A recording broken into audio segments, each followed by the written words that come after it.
সবাই? যে বহু বছর পরে ফেনীতে এসেছি আমি,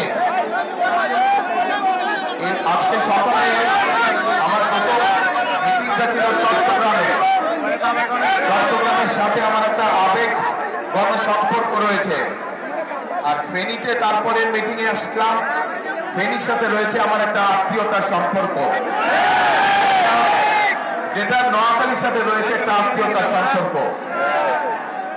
প্রিয় ভাই বোনেরা, আপনাদের যেমন দাবি আছে বিএনপির কাছে, ঠিক একইভাবে বিএনপিরও কিন্তু দাবি আছে আপনাদের কাছে।